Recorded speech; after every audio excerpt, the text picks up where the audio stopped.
Well, here we are in Morgan Hill, California, and we're here to visit with our good friend and brother Earl Herndon. And Earl, I want to thank you so much in the first place that you would take your time and drive down here to be with us today. And I'm going to ask you, where were you born and raised? I was born in Fresno, California, and I've lived there all my life except for the time I spent in the military. Okay, and what's your date of birth? My date of birth is October 6, 1950. Okay, and did you volunteer to go in the Army, or were you drafted? No, I was enlisted. I went in on my 17th birthday. Oh, you did? Yeah. Okay. And it wasn't because I didn't want to be drafted. It was because I wanted to enlist. I wanted to serve my country. So this was a patriotic thing? This was a patriotic thing that was during the draft, and a lot of people were trying to avoid the draft, and so that wasn't an issue with me. I wasn't waiting to receive that letter in the mail. Mm-hmm. I went down and volunteered. When you went to a recruiter, I'm assuming. I went to a recruiter. Did they say, you know, Earl, since you're coming down here to volunteer, we're going to give you the choice of any job in the Army that you want? That's exactly what they did. In fact, they numerously tried to convince me not to go infantry because there were so many schools and programs that were available to me, but that's not why I wanted to join. I wanted to join to be in the infantry, and I wanted to serve my country. And be in the action. And be in the action. And you didn't want to be in the rear. I didn't want to be in the rear. Gotcha. Okay. And where did you go to basic training? Basic training was Fort Lewis, Washington. And then from there I went to Fort Ord, California for AIT. And then I went to Fort Benning, Georgia through jump school and became airborne. And from there I went to Fort Bragg, North Carolina, and I was in the 82nd Airborne Unit for about a year before I got my papers to go to Vietnam. I'm not saying this to be funny. You were gung-ho. Oh, I was Eddie Murphy, John Wayne. I mean, all wrapped up, Rambo. Yeah. Kind of all wrapped up in one guy. I mean, you know when you know somebody's gung-ho? When they'll jump out of a perfectly good airplane.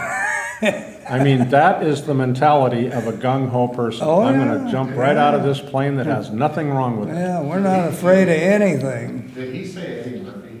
Yes. Eddie Murphy, okay. Okay. Who is Eddie Murphy? Movie star. Beverly He's actually a comedian. He's actually a comedian. I don't know why that popped up. So tell me, when you went to basic from just being a civilian, what were you doing before you went into basic? You were a young kid. I was in high school. I had just started the 11th grade because I enlisted in October, my birthday. And so I just started school. I believe school goes in August, July. Or September. Yeah, so I had just started the 11th grade of high school. And did you have to have your folks sign? Yes. Yeah. Yeah, you do. At 17, you have to. I kind of think my parents didn't mind much. You know, they. How many kids were in your family? I only have one brother. Okay. Me and my brother. Are you suggesting that you might have been a handful? I might have been a little bit of a handful, yes. And the only reason I know that is because I was. Yeah. So I understand exactly where you're coming from. Yeah. So Earl, here you are, a young civilian. Yeah. You're signing into the Army below age. You had to have your folks sign for you. Yes. And now you are bused to your basic training station. What was your first impression when you got off the bus and your DIs met you for the first time? Well, he actually jumped up on the bus and just started yelling. So, like you said, I'm a 17-year-old kid, been pampered most of my life, and just had done about a 30-hour road trip in a bus. And then this drill sergeant jumps up in there, "Get your asses up. You belong to me now." I'm like, well, wait a minute. I'm ready to hit the bunk. I'm tired and didn't realize this was going to start right at this moment. Sure. My whole trip up there, I'm thinking, well, we'll probably have a day or two to, Couple of nice meals. couple nice meals, relax, and wasn't the case at all. And so you remember that experience. Oh, You remember your basic training. That's implanted forever. Yep. Was it difficult for you, being as young as you were? I think, first off, homesick kicked in yeah. extremely. But between that and the fear factor, I don't know which was more overwhelming. But the whole thing, to me, was like a state of shock. Right? Yeah. And I think most of us were that way. Yeah. It didn't matter whether you joined or got drafted. This was a rude awakening. And it went on, almost 24 hours a day. So you really never had time to think about how miserable you actually were. Yeah. And like most of us, before you joined, you never even gave it a thought. Never even gave it a thought, never thought that it was ever, because the movies that you watch, things are a lot different. Tell me about AIT. AIT at that time, to me, I'd gotten a little more relaxed. You had gotten through basic, and so I was a little more relaxed in AIT. I'm a little bit more prepared for foot locker inspections and wall locker inspections and reveille first thing in the morning. And, it started becoming a way of life, I believe. And if you'll recall, the first 7 weeks of basic training, you were worthless. Oh, You yes. had no value whatsoever. The 8th week, nothing could beat Nothing you. could You were touch you were the man. Isn't that amazing how they actually molded us? It is. Mentally. Oh, absolutely. So going to AIT, even there was a little cockiness. Maybe, hey, I made it. Yeah. I'm going for this. It still had the same effect. It's just that you start to adapt to that kind of behavior or whatever you'd call it. You start to learn how to live in those conditions. Yeah. And all along, the whole thing is obviously geared to prepare you for what's about to become of your life. Are there any instructors that you had in AIT that stick out in your mind? When we'd go to all these different ranges and so forth. Oh, yeah. Names I'm bad with, so I can't remember names, but I still, to this day, have those flashbacks of that drill sergeant or somebody that's 2 inches from my face and yelling and, how worthless I was. And, oh, yeah, I think that's with me forever. Did you have instructors at the ranges? Like when we'd go to M60? Right. And we'd actually get to shoot the different weapon. Do you remember any of the instructors being Vietnam vets?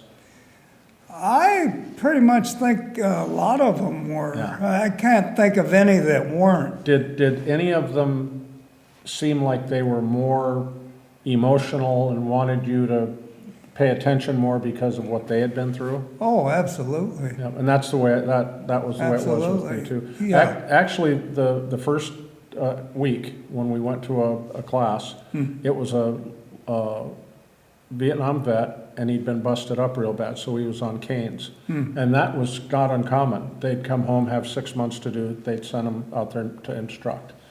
And about 10 minutes into his talk, he started crying. And he looked at us and he said, "I don't want one of you guys to have to go through what I did, and I don't want anybody else to die." So you knew he was a combat. I mean, Oh, yeah. And when that happened, something happened within me. Yeah. Because all of a sudden, to see a grown man cry, number one, is just when you're young like that. Yeah, it's that's something in itself. And secondly, I thought, he is so serious that he's up there wanting to give me a way to survive Vietnam. So I'm glad it happened in the first week. Right. Because the next 7 weeks, I paid attention to everything I could. Absolutely. Great. When did you well, by the way, were you married? No, Okay. no. I was gonna say 17 and a half, yeah, you probably weren't, I was a okay. little young for that one, but When did you arrive in Vietnam? I got in Vietnam in, I believe it's October of '69. Okay. And what was your impression when the plane landed and you got off the plane? They opened the door and here you go, you're in Vietnam. What was your impression? Well, when we first went to Cu Chi, naturally that was more of a relaxed atmosphere. It wasn't the combat zone. So I didn't really know what to expect. It seemed like people, the one thing I remember, nobody seemed to talk. Everybody kind of just walked around and I guess we're thinking about whatever they had to think about. And Sure. it wasn't real sociable like I thought, like I was kind of used to at that time being stateside. You were like with a bunch of buddies and Plus you didn't know anybody. you didn't know anybody and everybody was just passing through to wherever their assignment was going to be. And you remember the bleachers? Oh, yeah. Of course. And how many days did you sit in the bleachers before you actually got your orders? Well, you know, I think I was only in Cu Chi like a couple days. No, we're still back where you got off the plane. Oh. Remember the bleachers? Yeah. And you had to show up twice a day? Yeah. And they'd call names with the orders? Right. I was there 2 days, so Uh-huh. I had to sit wondering what was going on. Did you? I think that's about the same with me that I can remember. Some of the stuff I'm a little vague with. Oh, sure. Yeah, but I do remember being there a couple days before I got my assignment, and I got to take the first cold shower and, you know, things like that, and sleep on a cot. And so things were changing by the minute, by the day. And they told you, you're going to go and get in the deuce and a half over there, the third one from the left. Yeah. Actually, they flew us to our choppers. Oh, they did? Yeah. I don't know if it was Diamond or So you didn't Shamrock. go to Cu Chi first? No. See, that's where I get a little mixed up. What came before? Well, I think, I mean, I'm just going to refresh your memory. From where you got your first assignment, you had to go to Cu Chi, to Charlie Company area. Right. Because you had to be issued a weapon, all your gear, Oh, okay. and all that kind of stuff. Okay, from Cu Chi is where we flew out. Okay. Okay. And I'm guessing you went to Shamrock. Yes, I'm pretty confident that's what Yep. it was. And did you hear any rumors about the wolfhounds before you were actually out there with them? Not too much that I remember. I do know that I believe in '67 or '8 during the Tet Offensive, wolfhounds took a pretty hard pounding. And so I had heard rumors of some of those stories. Okay. When you got off the helicopter, which by the way was your first ride, Right. what'd you think of your first helicopter ride? Oh, I thought this is the funnest thing on earth. I did too. I'd never been in a helicopter. Yep. When I got there, I had an unfortunate thing because, you know, we had all of our gear, our duffel bags, and all of our personal items, along with our M16. Sure. So when we landed, I threw all my gear out on the ground while they were unloading and reloading with the troops that were coming back in that had finished their tour. So they threw my gear back on the chopper. So I always used to kid, I had two things. I had my M16 and my toothbrush in my pocket. And you never recovered it? I never recovered it. Oh my gosh. And I remember the sergeant walk up to me, well, where's all your gear, soldier? You know, I don't know. That was a great first impression. Oh, that was the first day out in the field for me. Do you remember who the sergeant was? Wayne Grissom. Oh, yeah, Wayne, okay, sure. Wayne Grissom. Oh, And- yeah. And he took a look at you and said, buddy, said, "Oh, we're going It to have fun might- with you." I think that's the way I kind of read it. so you were assigned to the platoon, of course. Yes. And then usually they would say, okay, you go over to that bunker or whatever. Right. Who were the first guys that you remember meeting? Probably Ed Decker, Tom Barker,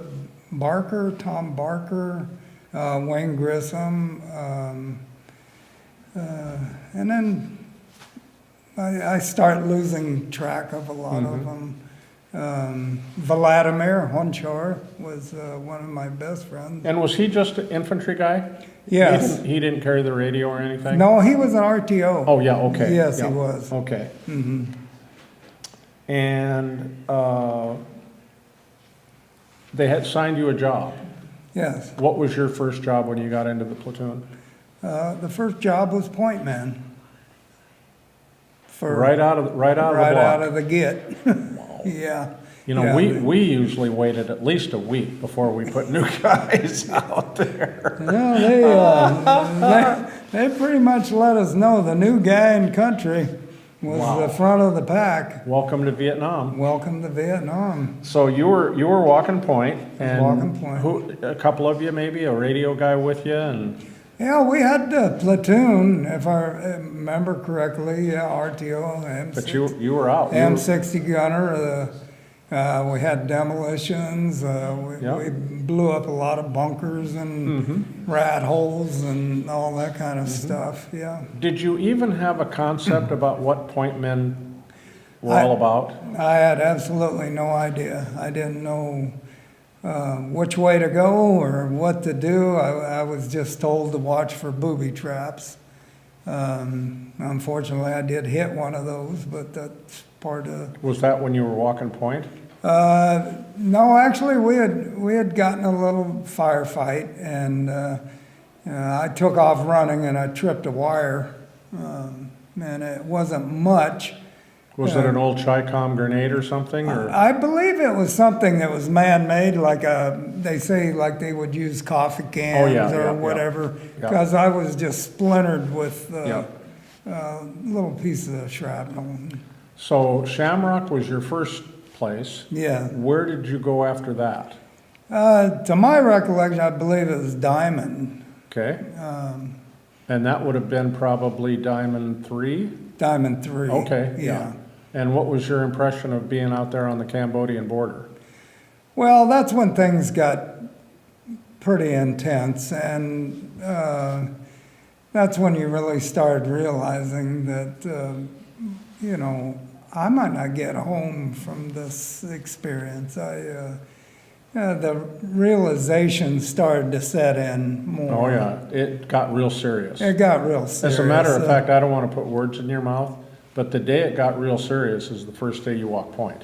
Yeah, oh yeah. I mean, that was, At that point, you don't realize as much because you haven't had, your brain, I guess, hasn't had time to, nobody told you that they always Process. shoot the point Yeah. man first? hey, this doesn't look like a Hollywood movie to me, But why do you think they put the new guys up there? Well,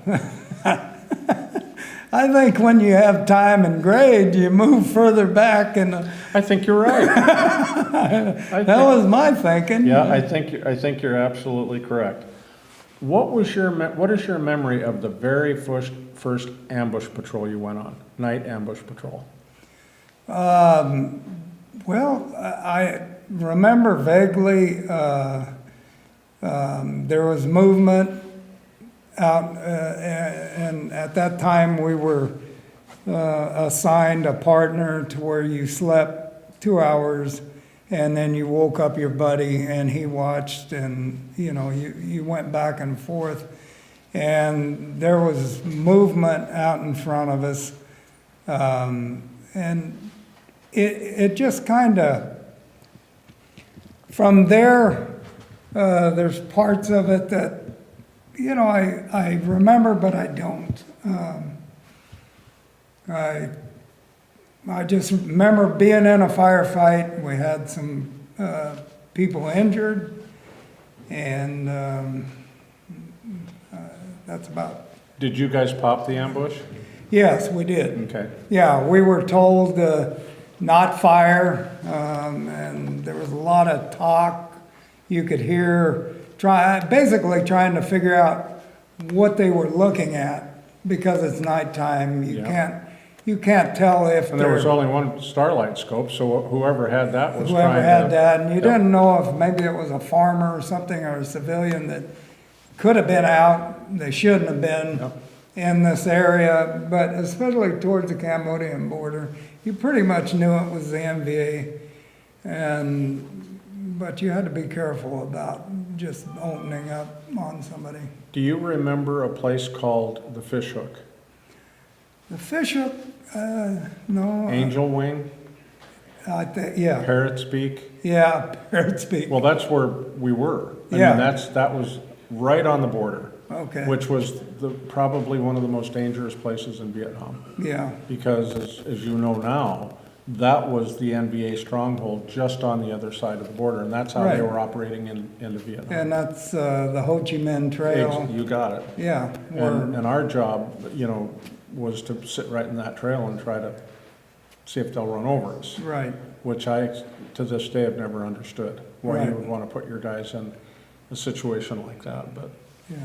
So the first firefight, the next morning, it's daylight, and your chest is hurting because of the adrenaline rush that you've Right. had all night. Was there any dead Vietnamese? There was dead Vietnamese, and I think that's again where reality set in because to my knowledge, I think that's the first dead body I've ever had seen in my lifetime, and that's when I realized this is for real. That they're just kind of pushing them around and like it was a dead animal or something, And I was gonna say to you, did you notice the older guys didn't really have a lot of respect didn't for react. for the dead? I mean, think I had a gut feeling of wanting to cry. mhm. Here's this man pretty well shot up, not knowing if I might have personally have done that, if somebody else did. But just the reality of that was pretty intense. Do you remember the first time one of your buddies got either wounded or killed? First time. The first time, I believe, I actually forget his name. I've been to this day trying to remember, but a bullet had ricocheted off of his M16 and took out his eye. He was right beside me. That's when we were on the Cambodian border. And that was another one of those shocking kind of experiences because I didn't know what we had those bandages. You remember you opened the pack and it Everybody had everybody had one. everybody carried them. Yep. And I tried to get that on him. Of course, naturally, he's screaming to the top of his lungs and enormous amount of pain. An enormous amount of chaos. And a lot of chaos. You got to realize that we're still under fire. So you're trying to stay down the best you could.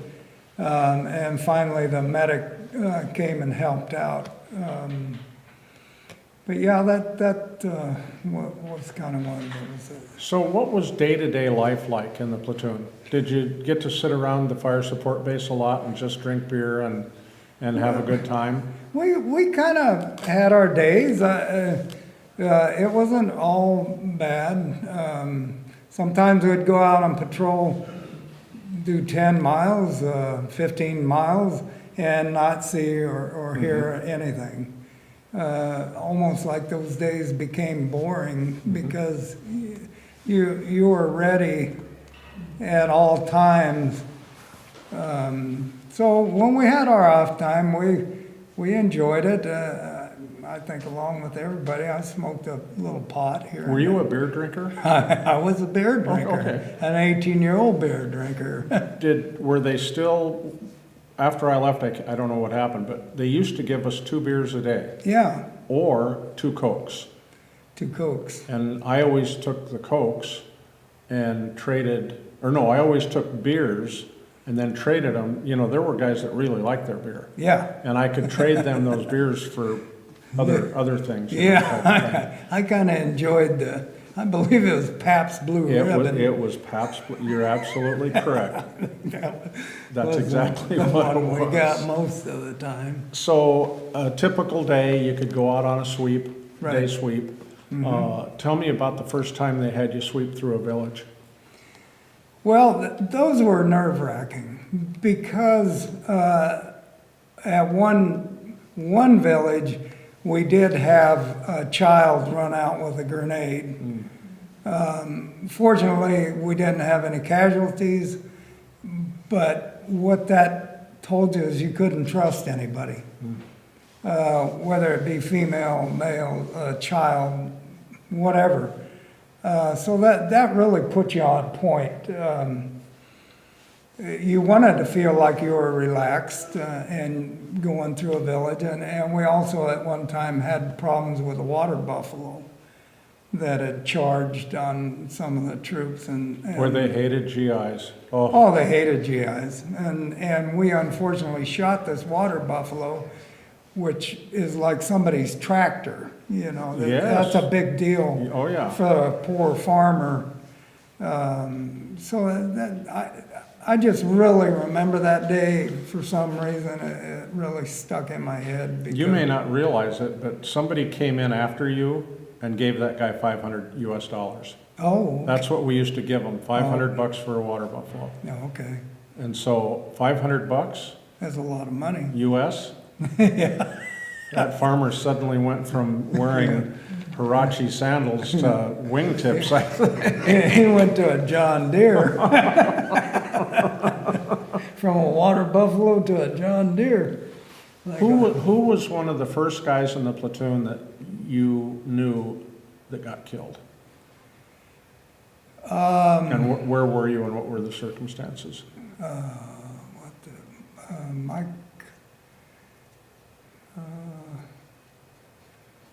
I don't know if I'm nervous or what, but I have such a hard time remembering names.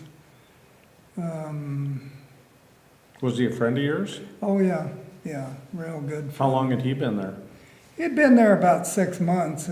Waterloo, Mike Oh, Waterloo. of course. Mike Waterloo. And you knew that they later named a hard spot after him. Did they? Yeah, Waterloo.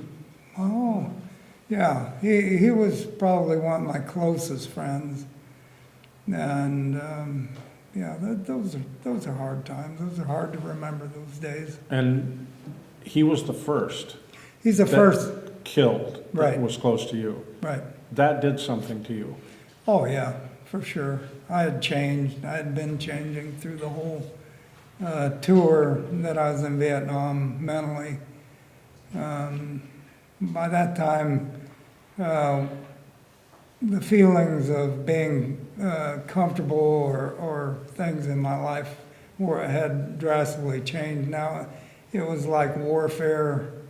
It was like I was trying to live through this ordeal. When you arrived, you were a sweet boy. Yeah. What happened about 6 months when Waterloo what was your personality doing? Did you feel like now you're not a happy-go-lucky guy, now there's some anger? Oh yeah, hate Yep. more than anything, I think, had taken over. I was mad most of the time. I couldn't relax anymore. You were always on point 24 hours a day because, again, the reality had set in. We're in a war zone. People Well, are there was no dying. place safe. There was no place safe. You couldn't trust anybody. Even your own soldiers sometimes, your own buddies. It was because, I guess, the fear that was in your soul You only trusted one person, and that was yourself. Mm-hmm. I'm going to get through this. And then all of a sudden, guys don't. Guys don't. And that, Guys really die. and that makes it more complicated. That makes it a great deal more complicated. What were you writing home to the folks? I didn't ever talk about things that I was going through because the people that I loved, I didn't want them to be in fear for me. Mm-hmm. I wanted them to feel confident that I was going to come home.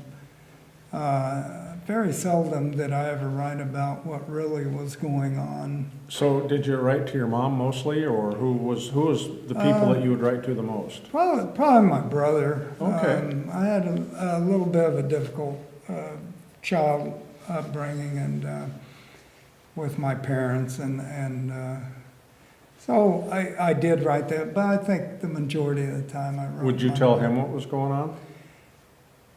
Vaguely, Mm-hmm. vaguely. More than you would have your mom, Right. for My instance, mom, yeah. I pretty much, Mom, it's okay.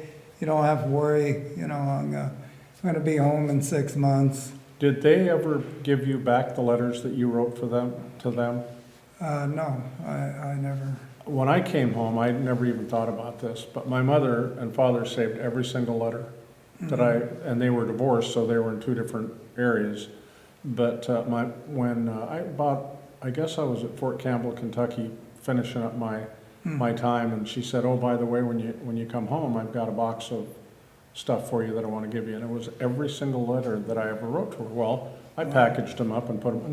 Never even looked at one. I And don't then think I could have. Put them in my box. I had 2 boxes, and as soon as I got to a place, they'd go in the attic or in the basement or something. And all of my Vietnam memorabilia, all that yeah. stuff was in these boxes. So then in 2003, when I started this project of trying to find the guys that we served with and so forth, I went through a life-changing event, and so part of that was getting those boxes and opening them. Haven't opened them since I sealed them Years. to send them home from Vietnam. Wow. And I opened them, and here was a whole bunch of these letters from my mom, and I started reading them. Every one of them was the same. Everything's great, no problems here. We went out for a walk, Yeah. didn't see it. No, I mean, every one. Yeah. And And the pictures you sent oh home. yeah, but I mean, I'm going, you mean to say that I every letter I sent my mother was, we went for a walk? Yeah. But she Because was, you didn't want them to. well, she was worried enough, Right. and she would watch the nightly news, Right. and every night, Walter Cronkite was showing battle pictures of Vietnam, Oh, sure. and my mother told me later, she goes, every time I watched that, I thought I saw you. So she was a nervous wreck anyway. But it was interesting. My letters were just like yours. Yeah, I think I can remember some of the letters that I received where she would question that. Well, we see on the news that all this going on, but yet you're running that, you're basically just having a pretty good time, and, but little did she know. Yeah. But those weren't things that I could, in fact, I think like everybody, sent home a lot of pictures, and we had them in albums, and I went through this phase, probably 10 years back. I burned everything, and to this day I don't really know why I did, but my wife asked me one time, well, where are all those pictures? And I'd taken them out and burned them. I wish I'd have found you 10 years earlier. Yeah, I went through a hard time mentally during that time, and I guess psychologically, Oh, sure. I was trying to bury all these memories, and Yep. that was a way of getting away from it. So it's an unfortunate thing, because I wish I had them today, because I've kind of gotten over some of those hurdles. Do you think that when I found you and I brought, the concept of, hey, I found a lot of these guys, Yeah. do you think that was harmful to you? Or do you think something good has come from the reunions and finding the guys and being able to talk to them and so forth? Oh, this has been 100% plus for me. In fact, I can't thank you enough, John, for everything you've done. It's helped me talk about some of these events. It's helped me realize that I'm not the only one Yes. that has to deal with these. I felt like I was the only guy in the world carrying around all this on my back. Yep, and I invite you and your wife to go to the website someday and just start looking at the interviews. You're gonna be shocked at how many guys are saying the same thing we're saying today. Oh, I can imagine. You know why? Because we were all there together. Yeah.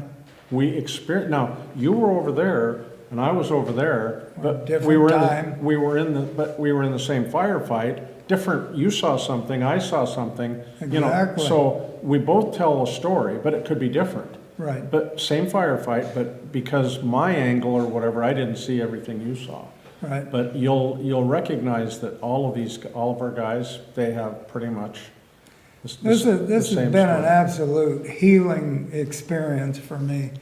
I don't know if you remember, but I think I actually missed one or two of the reunions because I couldn't get myself there. I remember very. And I remember telling John, I can't do it. And the one that I finally came to, I remember you telling me, Earl, we're getting up there, we're getting older. If you're gonna make one of these reunions, you need to come now.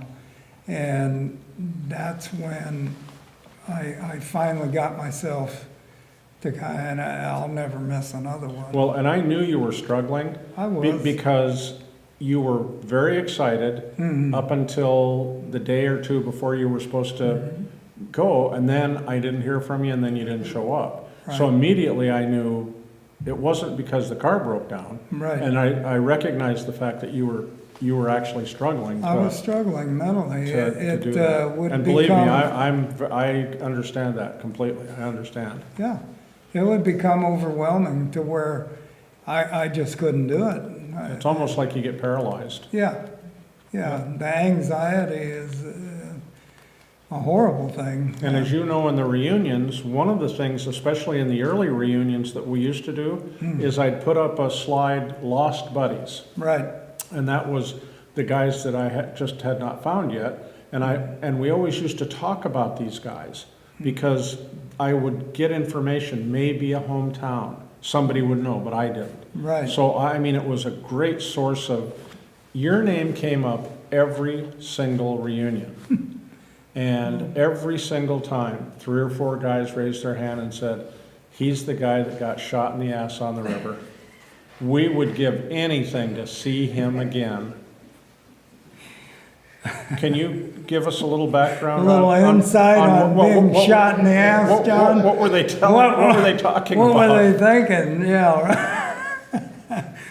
Right. Well, it was kind of an unfortunate experience, but we were on the river and a PT boat had come down the river. They would take over the patrol at dusk. As infantry, we were supposed to have withdrawn from that area at that time. We sat down, we were having some sea rash, we were eating. I think my sergeant let time kind of slip out of his hands, so we ended up there at dusk.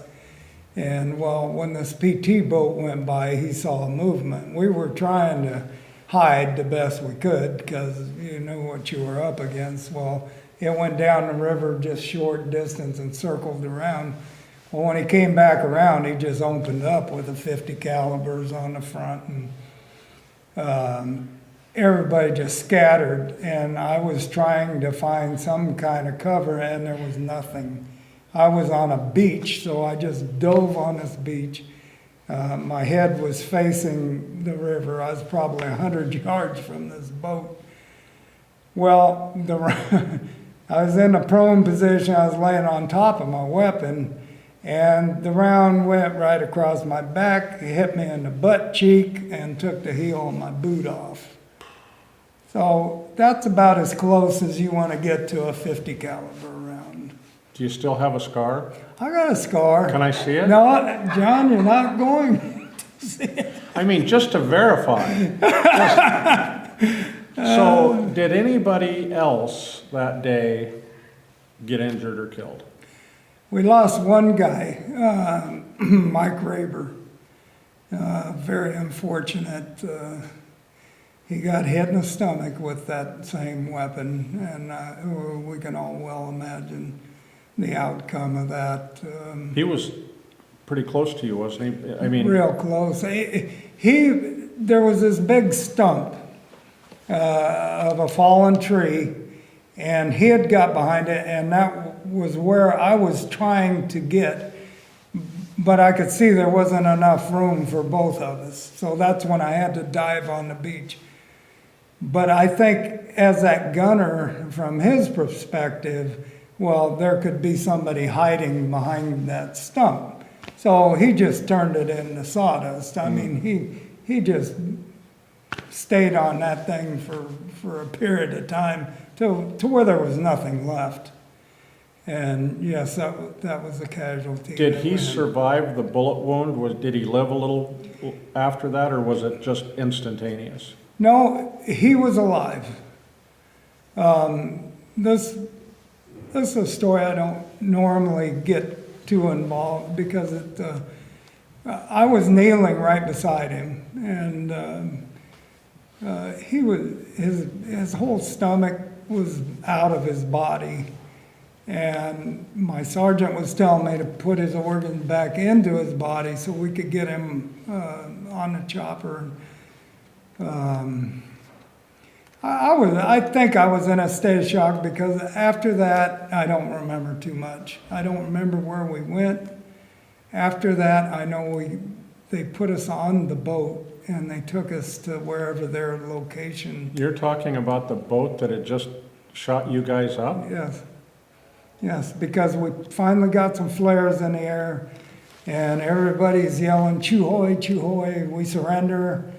I had a soldier come up to me with an M16 right to my forehead before he realized that I was American. Oh my gosh. So in that amount of time, I'm thinking, I'm dead. If I lived through that and now this guy's going to shoot me, you know. Yeah. I mean, you got to figure that fear in him is just as great as Yep. mine. Because at that time, he thought I was NVA. So when we finally got it all sorted out and we got the flares in there and we're all hugging and everybody's crying and it was just, Are these guys saying, "Gosh, guys, we're sorry"? they didn't know what to say. I don't think at that time. I bet they were horrified. I don't think at that time anybody, it was, what I remember of it, it was dead silence. It was just a lot of hugging and obviously they helped us get on the boats. They treated us at that time like, you know, Brothers, brothers and will you ever But- forget what the sound of a 50 caliber machine gun sounds like? no, ever. This is just a little quick aside. I had to get a CAT scan and an MRI. The CAT scan, have you ever had one? Yes, It makes a noise, That- and it's the exact sound of an M60 machine gun. yeah, The pop, pop, pop, pop, pop, the same rhythm, the same, everything. yeah, the minigun. And I just freaked. Oh, Here yeah. you're, In a chamber. and so then and she knew, so she stopped it and pulled me out, and she goes, "Do you want a Valium?" You know, do you? And I Shot said, of whiskey or and I something? said, "No," but I said, "I know I gotta do this," you know, so I psyched myself up and finished it. So then I had to have an MRI done.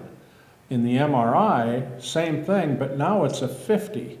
slower cadence, but the same exact cadence as a 50. Oh, yeah. And I thought, how in the world could these guys not know that this Oh, is? you know a 50 caliber Oh my gosh. from an M60. Yep, and A so lot I just. slower and a lot more powerful. Yep, and being there, you Oh. were being there on the opposite end of that 50. I think I could have hit him with a rock.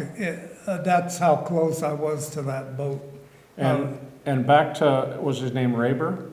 Yeah, Mike Raber. What did you hear about him after you guys, did you go back to like a fire support base after that? Where'd you go? We went back, I guess it was Diamond, Okay, but he never got on the chopper. He died within oh, minutes. And I was with him the whole time.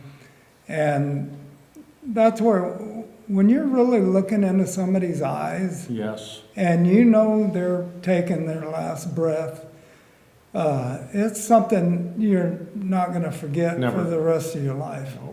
you and I actually have something in common. I held a guy in my arms, and Doc Turner came over, and I had done he had a sucking chest wound, but what I didn't realize is it went out his back.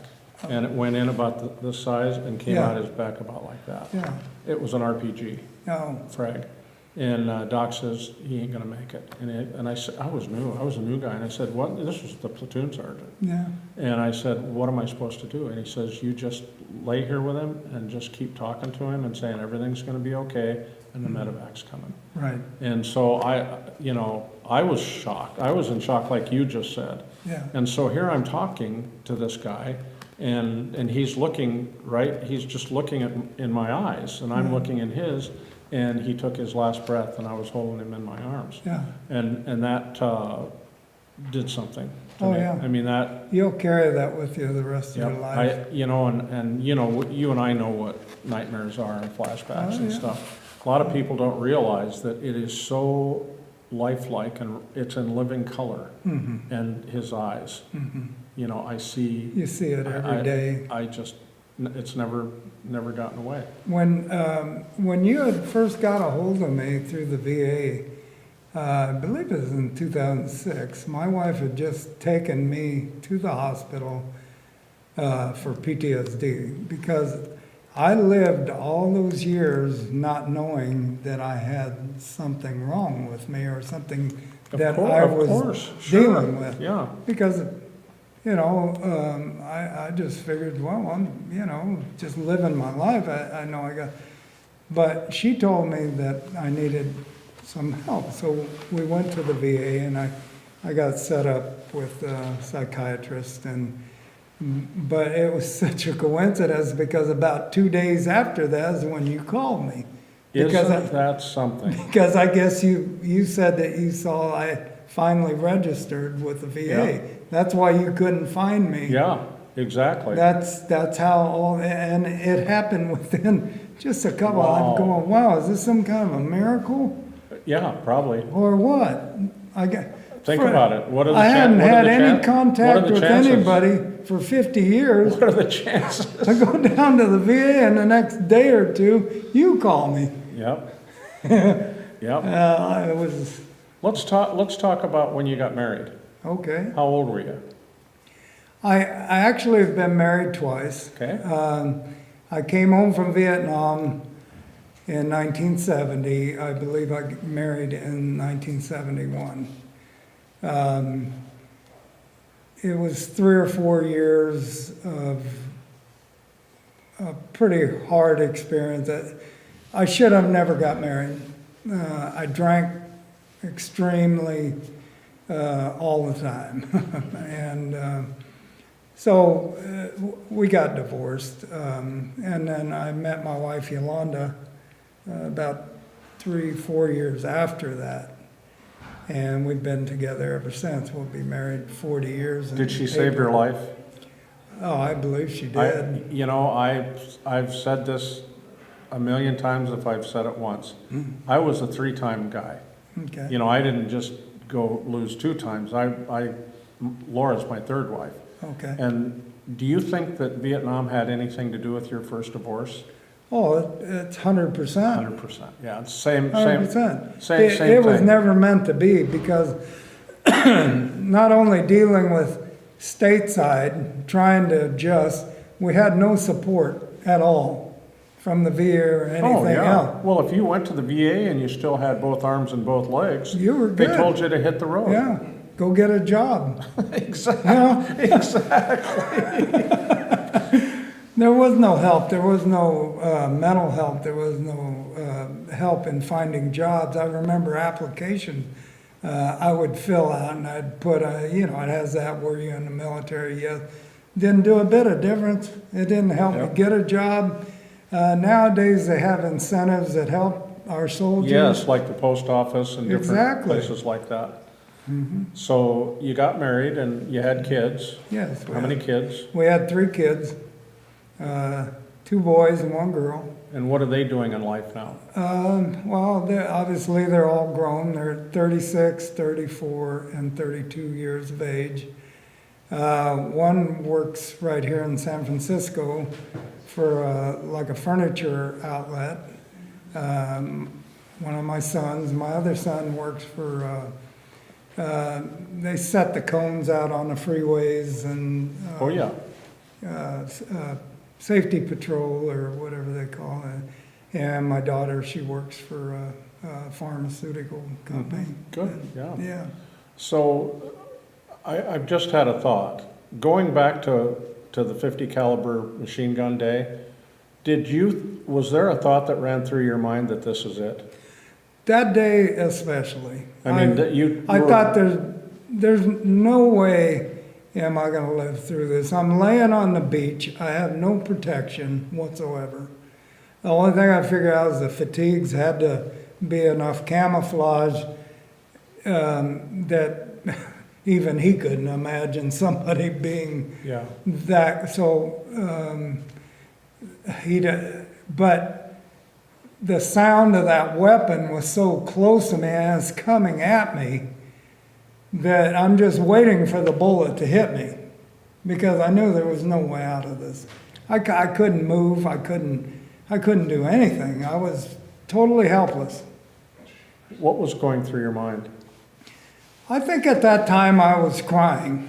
I thought that I was dead, and I'm thinking I'm too young for this to happen to me. I have a whole life ahead of me, and I'm praying to God, and it seemed like 5 minutes was 5 years. Oh, yes. It seemed like it went on forever. That was one of the things I was going to ask you, is how long did it seem to you Yeah. that this thing went on? It- Did any of our guys try to return fire? No, Okay, so they Absolutely not. They never had one reason to. no, because we knew one round would have, they probably, if they didn't have artillery or Oh something, God, yeah, yeah. probably brought in an airstrike or something. Napalm. It would only taken one round. For somebody to fire one round back would have been the end for sure. Yeah. No. Everybody obviously had that same thought, is the way I always looked at it. Oh, at the moment of truth, Because everybody kind of thinks. for me, you think- every once in a while, I could peek up, I could see that gunner, I could see his teeth. Oh, I could have shot him deader than hell with no effort. Who were some of the guys that were on that mission with you that day? Wayne Grissom was there, a guy named Garcia, I forget a lot of them. He's the one that told me about that story the very first time. Wayne, No, Garcia. oh, Garcia. And you know what's so Thanks, weird? Dan. No, this is so weird. He was laughing his head off. Yeah, I mean, now I want you to think about something. This is the most tragic, instant moment, second of your life. oh, yeah. So here's these jerks back here trying to Finding survive. humor out of it. Trying to survive. It's the most horrible day of their life. Mm-hmm. But then we survive. And we have a couple of days to think about it. And then all of a sudden, it's funny. Yeah, Hey, Herndon got shot in the ass. Yeah. Isn't that funny? Well, No. how is it? You How know did what that that happen? is? Survival. Survival. Do you remember our humor? The humor in Vietnam was dark. Oh, I mean, it could be, I think some of them would say things like, "Whoa, were you running?"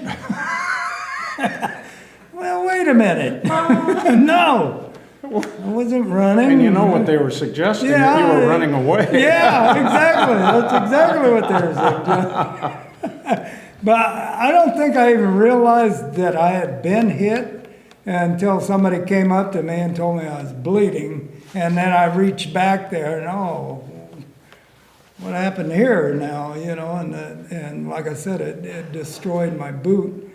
That was another thing. It actually felt like my whole leg had got ripped off. Oh, God, I When can't even imagine when that. that thing hit. And so you're thinking that's how close. I mean, if that round would have been an inch lower, it had been right through my head, brain And bucket and all. And we would not be having this We interview wouldn't today. be having it. So God was with me. And you know what? Your sainted wife would not be here today. No. You know your wife's a saint, don't you? Oh, she's To my put up with support. to put up Put with up you. with me To put up with you all these years. all these years. As a matter of I fact, don't know how she does it. I think I'm going to contact the Vatican. Okay. And I think I'm going to implore and beg the Pope to Yeah. canonize her Yeah. now while she's still living. Usually, you know, they don't make them saints until after they're dead. Yeah. So I believe your wife does qualify for sainthood. Oh, I would totally agree with that, John. Well, there's she a lot. has There's, been my saint. there's a She's lot of been- wives that qualify. Trust me. Yeah. So, was that your second Purple Heart? Third. What you stepped on a Actually, booby trap, or yeah. somebody did, and you got part of it. Right. I got hit in the shoulder with a fragment from RPG. Oh, RPG. That's right. Right. Yeah. Was the first. A booby trap was the second, and then this was the third. What was it like going to Coochie and laying around in the hospital? Oh, They treated you pretty good? they treated me excellent. Yeah. And was I don't there, remember a lot of it, but did you ever think at one time, oh boy, $1 million wound, I'm going home? right. I thought, actually, after the second time, I volunteered to go back out. I wasn't hurt real bad, and at that time, you're starting to worry about your buddies. Oh, yeah. You know, and you don't want to leave them. So, Actually, that was the hardest day in Vietnam for me, is the day that Sergeant Marquez came up and said, when the mail chopper comes in, you're on it. right. You're out of here. Well, you know, I'd been there so long that I was not doing well. Yeah. I mean, Mentally. no, I wasn't doing well at all. But when I got on that chopper and I was sitting there in the door and he took off, I looked down and all my squad, all the guys in my squad were standing down there and they all Oh, wow. saluted, and I just lost it. Yeah. Because I felt guilty.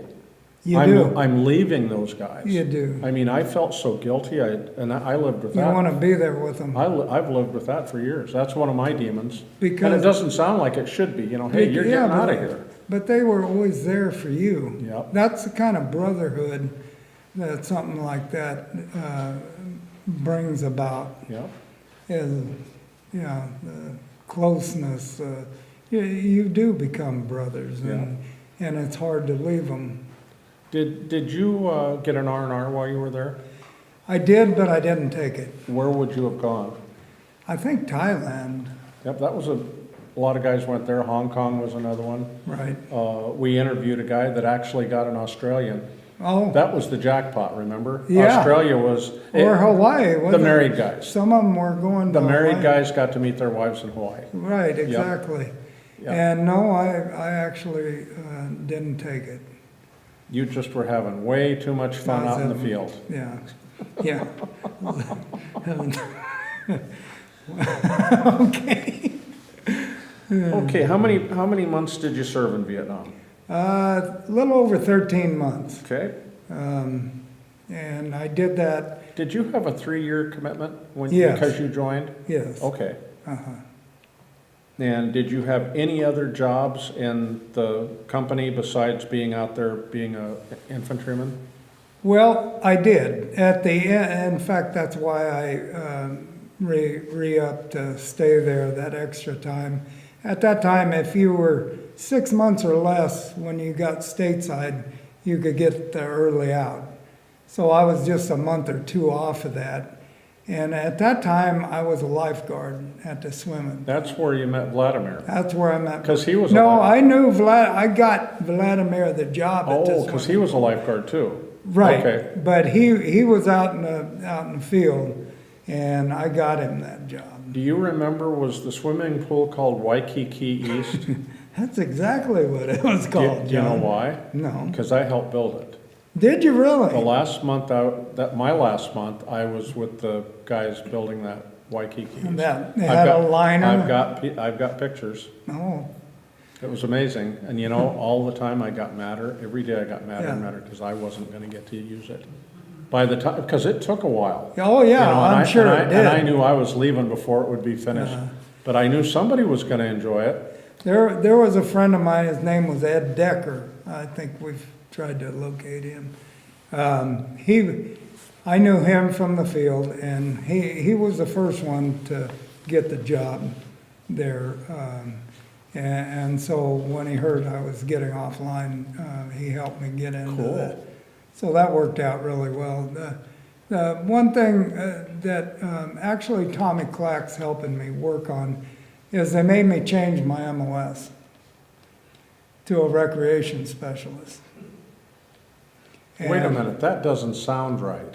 It doesn't, and I mean, that just I'm doesn't. 11 Bravo, Yeah, heart and soul, yeah.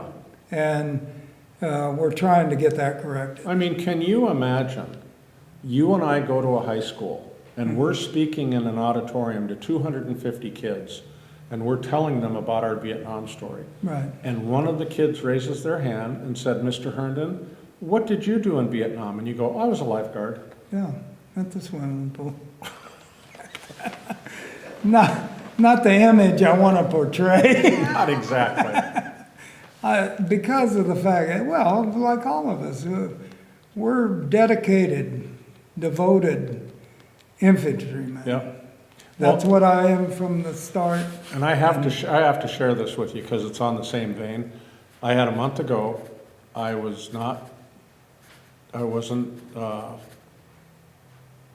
becoming a little unstable out there. And so they finally recognized the fact that we got to get in. And they promised to get guys off 3 months before the end, but Right. we were always shorthanded. We never That had doesn't enough, happen. we never had enough guys to, No. to operate the platoon. So when I go in there, I went to Charlie Company area, and the first sergeant says, "I have absolutely nothing for you." And I thought he was going to say, "You got to go back." And I just thought, oh boy. And he goes, "However, I got a first sergeant buddy of mine over at the 65th Engineers." And he says, "I'm going to make a phone call. He's located over there. You go over there. His name's Sergeant Bishop." And so I walked in. It was a black guy, Bishop, sitting behind a desk, Strack, the Oh, yeah. shiny helmet liner, the Yeah. spit shine Spit boots shine. and everything. And I handed him my papers, and he goes, "Okay." And I wasn't his first, obviously. And he goes, "Well, what do you want to do? Do you want to go out and minesweep the roads around Cu Chi, or do you want to go out with the engineers and blow stuff up?" And I looked at him, and I don't know, the look in my face must have been something, because I said, "I'm sorry, I can't do it." I mean, I can't do any of it. I just can't go out here anymore. Right. And he looked at me, and he got kind of a sad look on his face, and he goes, I know. He says, "Well, this is what I'm going to do. I'm going to assign you to a hooch, and you'll be there. You got to show up every day for formation." They were still doing that in Cu Chi. You had to Right. show up in formation. Right. And he said, "I'm going to tell you something. If you get in any trouble and dishonor my unit, it'll be the end of you." So I'm telling you right now, if you go to the bar and get in fights and you get in trouble, it shows on my record now, because you're on my morning report. And I go, "Oh, no, I would never do that." And he said, "And another thing, you better be in this office the day before your ETS date." And he says, "Because if you're not, you're going to miss the plane. And I ain't going to do a thing for you." Wow. So, I mean, he was you know. Yeah. So I thought, okay, so I go over to the hooch and I found out they even had little girls in there cleaning the dirt floor with the little, remember the little, looked like corn cob broom things they'd make out of rice paddy reeds and Yeah. stuff, and for, I think it was $5 a month. That's They'd pretty- come in and fix up your cot and keep the place clean and so forth, and so, I don't know when you started drinking, but I started drinking right then and there. Because every night I'd go to the NCO club, and I would drink myself into a complete stupor. And, well, and then, you know, I had a guardian angel over there. Yeah. Because every morning I woke up and somebody had taken me back over and thrown me on Yeah. the cot. Well, you had made it at that time. You know, and so I went home, and of course, I just never quit. Right. Because this was the only way I could try to get the, you know. That's thoughts. how, unfortunately, that's for probably a good 30 years, that's how I dealt with the issues that I had. And when I quit drinking was when I couldn't handle things anymore. That's when my wife took me down to get some help, because the alcohol was always a way to cover up and make it look like I was having fun. And, Oh, sure. And I could enjoy myself. I could just once I quit drinking, actually I've been sober for 10 years and I'm kind of proud of that. Yes, sir. All this came back on me, and I didn't have any clue on how to deal with it. And no support system. No support system. When did you leave Vietnam? What month? And I believe it was May in 1970. okay. And what do you remember specifically about getting back home?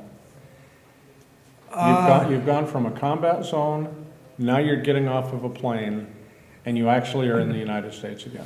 Well, my experience was probably like a lot of soldiers at that time. That's when all the protesting was going on about the Vietnam War.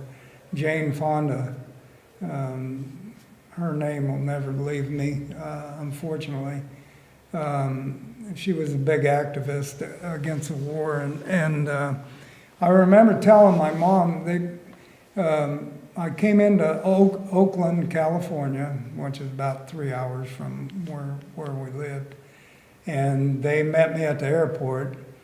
And I remember telling her to bring me civilian clothes because I did not want to go home in my uniform. That's how they made us feel. Yep. It's not that we were embarrassed about wearing the uniform. It's just that everybody was looking at you like you were some kind of a savage. Yeah, and the weird thing is we didn't know why they were doing it. We didn't know why we were being treated like We that. didn't know the backstory. There was no celebration. There Right. was no homecoming. There was nothing. Did you have any time left to serve? No, that's where I got that early out. Oh, so you were done. You were done. When I came straight from Vietnam to Oakland, California. Okay, so you went home, I went home. and then what did you do from there? Well, I had a hard time at first. I went back into my parents' house, which only lasted about 2 weeks. And I couldn't live under those conditions, so I got an apartment and basically hung out for a while and then started working. And what was your occupation at that time? My first job was pumping outhouses. In other words, you'd go around to Andy Gump's and I would go to, yes, Johnny, whatever where they, at the fairs. what did they call them in those days? Uh, Porta potties? Porta potties, Okay. John's. Yeah. Sorry, John. And then, so that was kind of a crappy job. That was an extremely crappy job. I hated that job, but I did it for a couple years. It was all I could find. Yeah. And then a friend of mine worked at a rock plant and got me on there. Like gravel? Where they would Quarry? mine, Quarry. quarry. Okay. Yeah. And when you came home, did you stay in touch with any of the guys you served with? Only one, which would have been Wayne Grissom, because he lived about 30 miles from me. Okay. And Yeah. because you knew him in Nam, you knew where he lived. So, I mean, it wasn't like, I don't know what state he lives in or whatever. Yes, You knew he I was know 30 miles. exactly where he lived, Yeah, yes. yeah. In coming to the end of the interview, there's a couple of things that I've always pondered in my mind, and I want to get your feelings about this. What is your definition of a hero? My definition of a hero is somebody that has been in a traumatic experience like that and has reached out to his brothers, not only concerned about his own life, but his brothers beside him. That's a hero to me. In a time of war, I think some people are in a state of mind where they're not concerned about anybody else. They're concerned about their own safety. I mean, you got to figure this is a life and death situation, but it's the ones that go the extra mile to try to help, go back, pick up wounded. These are the heroes. The ones that put their life back out in danger when they didn't have to. Those are the heroes in my eyes. Is there anything else that I have not brought up about your tour in Vietnam that you would like to have in this interview? Oh, maybe putting diesel in the crap barrels. So you got some of that duty too? Oh, I got some of that duty. What did they call that duty? I don't remember if it was, ever had it was the shit burning detail. shit burning detail. Now, Yeah. is it coming back to you Oh now? yeah, now even the smell. Stirring So the- certain smells you never forget in your lifetime. I don't know if it was the detail or the diesel or what it was burning. It was. It had an odor. It was diesel, Yeah. and it was a hell of a thing to get started. Yeah. I mean, Oh, yeah. it didn't just whoosh. Yeah, it wasn't like gasoline. No, not at all. No, you had to keep the torch on it for a while. Yeah. Now, I'm going to surprise you. Okay. When I get home, I know how you like to put your Patch. stuff on, patches on. Yeah. I'm going to send you one, but you have to promise me that you will wear it with honor. Oh, absolutely. And it's a shit burning detail, and it shows a guy standing stirring the pot. So I'm going to send it to you, and you got to put that on there somewhere. Do you promise? I promise, Okay, John. okay. I'm not going to promise where I'm going to put it. No, I didn't say, no, that's right. How about my back pocket? No, I was thinking more of maybe somewhere up here. So, what is your advice to our current generation and to the many generations that are going to come that might see this clip, grandkids, great-grandkids? I don't know if I told you, but I'm committing to having our website up for 100 years. So that's 10 generations Right.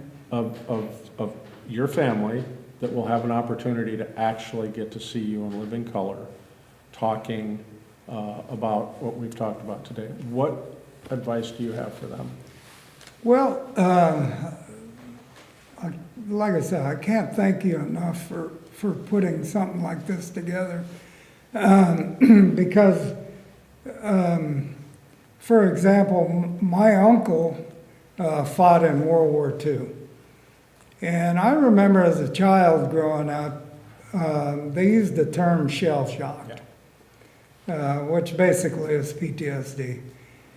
But I never understood it, and nobody ever helped anybody understand those things.